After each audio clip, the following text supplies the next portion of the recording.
শেখ হাসিনা কি শেষ পর্যন্ত বাংলাদেশের হাতে তুলে দেবে ভারত? দিল্লি এখনো বলেনি তাকে ফেরত পাঠানো হবে, আবার দিল্লি এটিও বলেনি যে তাকে কোনো অবস্থাতেই ফেরত পাঠানো হবে না। কিন্তু লোকসভায় পেশ হওয়া একটি প্রতিবেদনে কেন্দ্রীয় সরকার যে 4টি অত্যন্ত গুরুত্বপূর্ণ শব্দ ব্যবহার করেছে, সেই শব্দ 4টি কি? সংশ্লিষ্ট কর্তৃপক্ষ খতিয়ে দেখছে। এই 4টি শব্দ কি শেখ হাসিনার জন্য দিল্লির সবচেয়ে বড় সতর্কবার্তা? ভারতে থাকার অনুমতিকে কি তিনি রাজনৈতিক সমর্থন বলে ধরে নিয়েছেন? বাংলাদেশে ফেরার ঘোষণা দিয়ে শেখ হাসিনা কি বাস্তব কোনো পরিকল্পনার কথা বলছেন, নাকি ভারতের মাটিতে বসে নিজের দল এবং সমর্থকদের মনোবল ধরে রাখার চেষ্টা করছেন? এর চেয়েও বড় প্রশ্ন, দিল্লি যে আশ্রয় দিয়েছে তাকে, সেই আশ্রয়ের রাজনৈতিক সীমারেখা কি এবার প্রকাশ্যে টেনে দিল ভারত সরকার? প্রিয় দর্শক, আপনারা দেখছেন প্রথম কলকাতার প্রাসঙ্গিক প্রসঙ্গে আমি সুব্রত আচার্য। চলুন তাহলে আজ মানবিক আশ্রয়কে রাজনৈতিক সমর্থন ভাবছেন শেখ হাসিনা, নাকি প্রত্যাবর্তন নিয়ে দিল্লির 4 শব্দের বড় একটা সতর্ক বার্তা জারি করা হলো? এই প্রশ্নের উত্তরগুলো খুঁজবো আজকের বিশ্লেষণে। প্রথমেই একটি তথ্য পরিষ্কারভাবে বুঝে নেওয়া প্রয়োজন। 30শে জুলাই লোকসভার পররাষ্ট্র বিষয়ক সংসদীয় কমিটির একটি প্রতিবেদন পেশ করা হয়েছে। কংগ্রেস সাংসদ শশী থারুর এই কমিটির চেয়ারম্যান। ভারত বাংলাদেশ সম্পর্কের ভবিষ্যৎ নিয়ে কমিটির আগের সুপারিশ এবং পর্যবেক্ষণের ভিত্তিতে কেন্দ্রীয় সরকার কি পদক্ষেপ নিয়েছে নতুন প্রতিবেদনে তারই ব্যাখ্যা রয়েছে। সেখানেই শেখ হাসিনাকে প্রত্যাবর্তনের বিষয়ে বাংলাদেশের অনুরোধ নিয়ে কেন্দ্র জানিয়েছে, বর্তমান আইন এবং প্রচলিত প্রক্রিয়া অনুসারে বিষয়টি সংশ্লিষ্ট কর্তৃপক্ষ খতিয়ে দিচ্ছে। এর অর্থ কি? এর অর্থ হচ্ছে শেখ হাসিনাকে ফেরত পাঠানোর সিদ্ধান্ত হয়ে গিয়েছে, সেটি কিন্তু পরিষ্কার নয়। আবার বাংলাদেশের আবেদন সরাসরি প্রত্যাখ্যান করা হয়েছে এমনটিও নয়। বিষয়টি এখন আইনি এবং প্রশাসনিক পরীক্ষার মধ্যে রয়েছে। ভারত এবং বাংলাদেশের মধ্যে 2013 সাল থেকে প্রত্যর্পণ চুক্তি কার্যকর রয়েছে, তবে চুক্তি থাকলেই কোনো ব্যক্তিকে স্বয়ংক্রিয়ভাবে তুলে দেওয়া হয় না। আবেদন, অভিযোগ, আদালতের নথি, চুক্তির শর্ত পরীক্ষা করার প্রক্রিয়া থাকে। ভারতের বিদেশ মন্ত্রকই প্রত্যর্পণ সংক্রান্ত বিষয়ে কেন্দ্রীয় কর্তৃপক্ষ হিসেবে নিযুক্ত রয়েছে। আর এখানেই শেখ হাসিনার জন্য একটি সতর্কবার্তাও রয়েছে প্রিয় দর্শক, কারণ তিনি দীর্ঘদিন ধরে ভারতে রয়েছেন।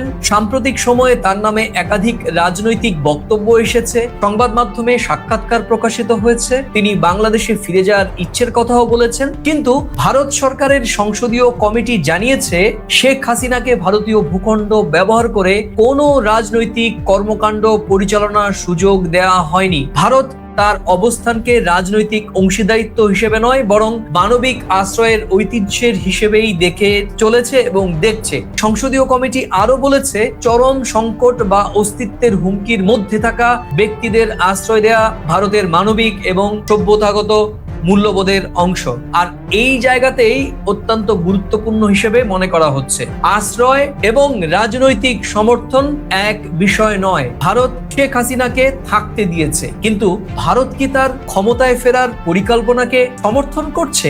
এমন কোনো সরকারি ঘোষণা কিন্তু ভারত সরকারের পক্ষ থেকে দেয়া হয়নি। এখনো পর্যন্ত দেশটির সংবিধান সেইটা অনুমোদনও করে না। তবে ভারত কি বলেছে?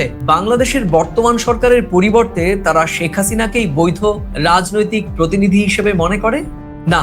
ভারত কিন্তু কখনোই এই কথা বলেনি, বরং সরকারি বক্তব্যে পরিষ্কার করা হচ্ছে, বারবারই পরিষ্কার করে দিল্লি বলছে, ভারতের মাটি ব্যবহার করে অন্য কোনো দেশের বিরুদ্ধে রাজনৈতিক কর্মকাণ্ড পরিচালনা করা যাবে না। ভারতের সংবিধান, ভারতের কাঠামো সেটি অনুমোদন দেয় না। তাহলে শেখ হাসিনা যদি মনে করে থাকেন ভারতে থাকা মানেই দিল্লি তার রাজনৈতিক প্রত্যাবর্তনের পাশে রয়েছে, সেটিও তার ভুল ধারণা বলেই মনে করছেন বিশ্লেষকরা। তাহলে বাস্তবতার প্রশ্ন কি? বাস্তবতার প্রশ্ন হচ্ছে, শেখ হাসিনা বাংলাদেশে ফেরার কথা বলছেন। তিনি বলছেন ডিসেম্বরেই তিনি ফিরবেন, কিন্তু ফেরার এই ইচ্ছে এবং ফেরার এই বাস্তব পথ দুটো একেবারেই ভিন্ন। বাংলাদেশের আইনমন্ত্রী এম আসাদুজ্জামান জানিয়েছেন, শেখ হাসিনা দেশে ফিরলে আইন নিজের পথে চলবে এবং তাকে আটক করা হতে পারে। অন্যদিকে শেখ হাসিনা তার বিরুদ্ধে হওয়া বিচারের রায়কে রাজনৈতিক উদ্দেশ্য প্রণোদিত বলে তা প্রত্যাখ্যান করেছিলেন, সেটিও প্রায় 1 বছর হতে চলল। অতএব তার সামনেও রয়েছে বাস্তবতার বেশ কিছু প্রশ্ন। তিনি কি স্বেচ্ছায় ফিরে আদালতের মুখোমুখি হবেন?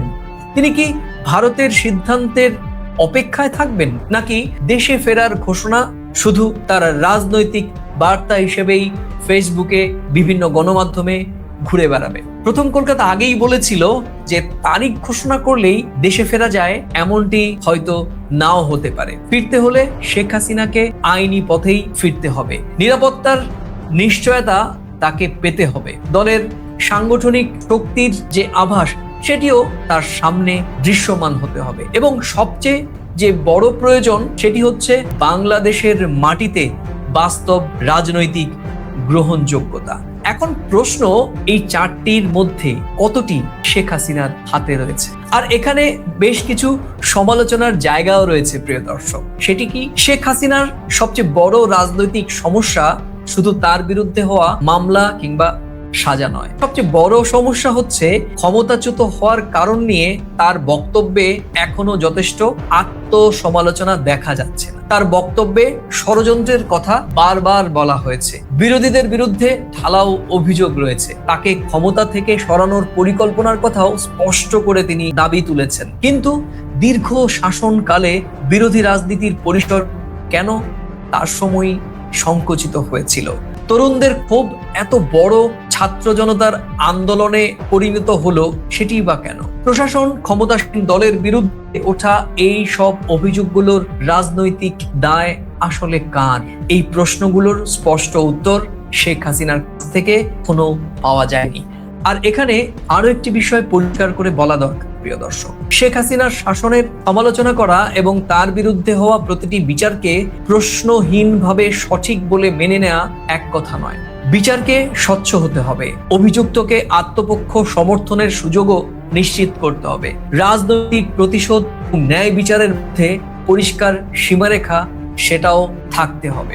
আর দিল্লির হিসেব কি বলছে? ভারতের কাছেও বিষয়টি সহজ নয়। শেখ হাসিনা সরকারের সঙ্গে দিল্লির দীর্ঘদিনের ঘনিষ্ঠ সম্পর্ক ছিল, সেটি প্রমাণিত, চর্চিত, সমালোচিত, আলোচিত। নিরাপত্তা, যোগাযোগ, সীমান্ত, আঞ্চলিক সহযোগিতা, তার সরকারের ভূমিকা ভারত নিশ্চয়ই মনে রাখবে। কিন্তু রাষ্ট্রের সম্পর্ক কোনো এক বিশেষ নেতাকে কেন্দ্র করে স্থায়ীভাবে আটকে থাকতে পারে না। বাংলাদেশে এখন নতুন সরকার রয়েছে, ভারতকে সেই সরকারের সঙ্গে কাজ করতে হচ্ছে, কাজ করতে হবে, এবং এটাই বাস্তবতা। দুই দেশের ব্যবসা, সীমান্ত, যোগাযোগ, জল বন্টন, নিরাপত্তা এবং মানুষে যাতায়াত, সবকিছু একজন সাবেক প্রধানমন্ত্রীর ভাগ্যের ওপর নির্ভর করে চলতে পারে না। তাই দিল্লি সম্ভবত এমন এক অবস্থা নিয়েছে যেখানে শেখ হাসিনাকে সঙ্গে সঙ্গে ফিরিয়ে দেওয়ার প্রতিশ্রুতিও নেই, আবার ঢাকার আবেদন সরাসরি প্রত্যাখ্যানের বিষয়টিও সামনে আনা হচ্ছে না। সবকিছু আইনি প্রক্রিয়ার মধ্যেই রাখা হচ্ছে। এটাই ভারতের জন্য সবচেয়ে নিরাপদ কূটনৈতিক পথ বলেই মনে করছেন কূটনৈতিক মহল। তাহলে কি দাঁড়ালো শেষ পর্যন্ত, কি হতে চলেছে? প্রিয় দর্শক, পুরো বিষয়টি যদি এক লাইনে বলি তাহলে হবে, শেখ হাসিনাকে ভারত মানবিক কারণে থাকতে দিয়েছে, ভারত পরিষ্কার করে বলছে, কিন্তু তাকে ভারতের মাটি থেকে তার রাজনৈতিক কর্মকাণ্ড পরিচালনার কোন রকম অনুমতি দেয়নি দিল্লির সরকার। আর বাংলাদেশের প্রত্যর্পণ অনুরোধ নিয়ে দিল্লি বলছে সংশ্লিষ্ট কর্তৃপক্ষ খতিয়ে দেখছে। আর এই 4টি শব্দ তাই শুধু একটি সরকারি উত্তর নয় প্রিয় দর্শক, এই 4টি শব্দ শেখ হাসিনার জন্য একটি রাজনৈতিক বার্তা। বলা ভালো, ভারতের কাছ থেকে বা দিল্লির কাছ থেকে বা দিল্লির সাউথের কাছ থেকে একটি রাজনৈতিক বার্তা। ভারতে অবস্থান করা মানেই ভারতের রাজনৈতিক সমর্থন পাওয়া নয়। আর বাংলাদেশের রাজনীতিতে ফেরার আকাঙ্ক্ষা থাকলেই বাস্তবতা তার পক্ষে চলে আসবে, এমনটিও কোনো কথা নেই। শেষ পর্যন্ত শেখ হাসিনার ভবিষ্যৎ নির্ধারণ করবে 3টি শক্তির উপর। কি সেই 3টি শক্তি? বাংলাদেশের আইন ও আদালত, ভারতের আইনি এবং কূটনৈতিক সিদ্ধান্ত, এবং অবশ্যই গুরুত্বপূর্ণভাবে বাংলাদেশের মানুষের রাজনৈতিক রায়। শেখ হাসিনা কি এই 3 বাস্তবতা বুঝে নিজের কৌশল বদলাবেন, নাকি মানবিক আশ্রয়কে রাজনৈতিক সমর্থন ভেবে আরো একটি বড় ভুল করে বসবেন? এই উত্তর সময় দেবে। প্রিয় দর্শক, আজ এ পর্যন্তই। আবার দেখা হবে নতুন কোনো বিষয়, প্রাসঙ্গিক প্রসঙ্গ নিয়ে। আর হ্যাঁ, এই মন্তব্যের কোন অংশের সঙ্গে আপনি সহমত বা কোন অংশের সঙ্গে আপনি ভিন্নমত, অবশ্যই মন্তব্যের কলামে লিখে জানাতে ভুলবেন। আর ভিডিওটি ভালো লাগলে নিজেদের মাঝে শেয়ার করে ছড়িয়ে দেবেন। তাহলে আজ এ পর্যন্তই। নমস্কার।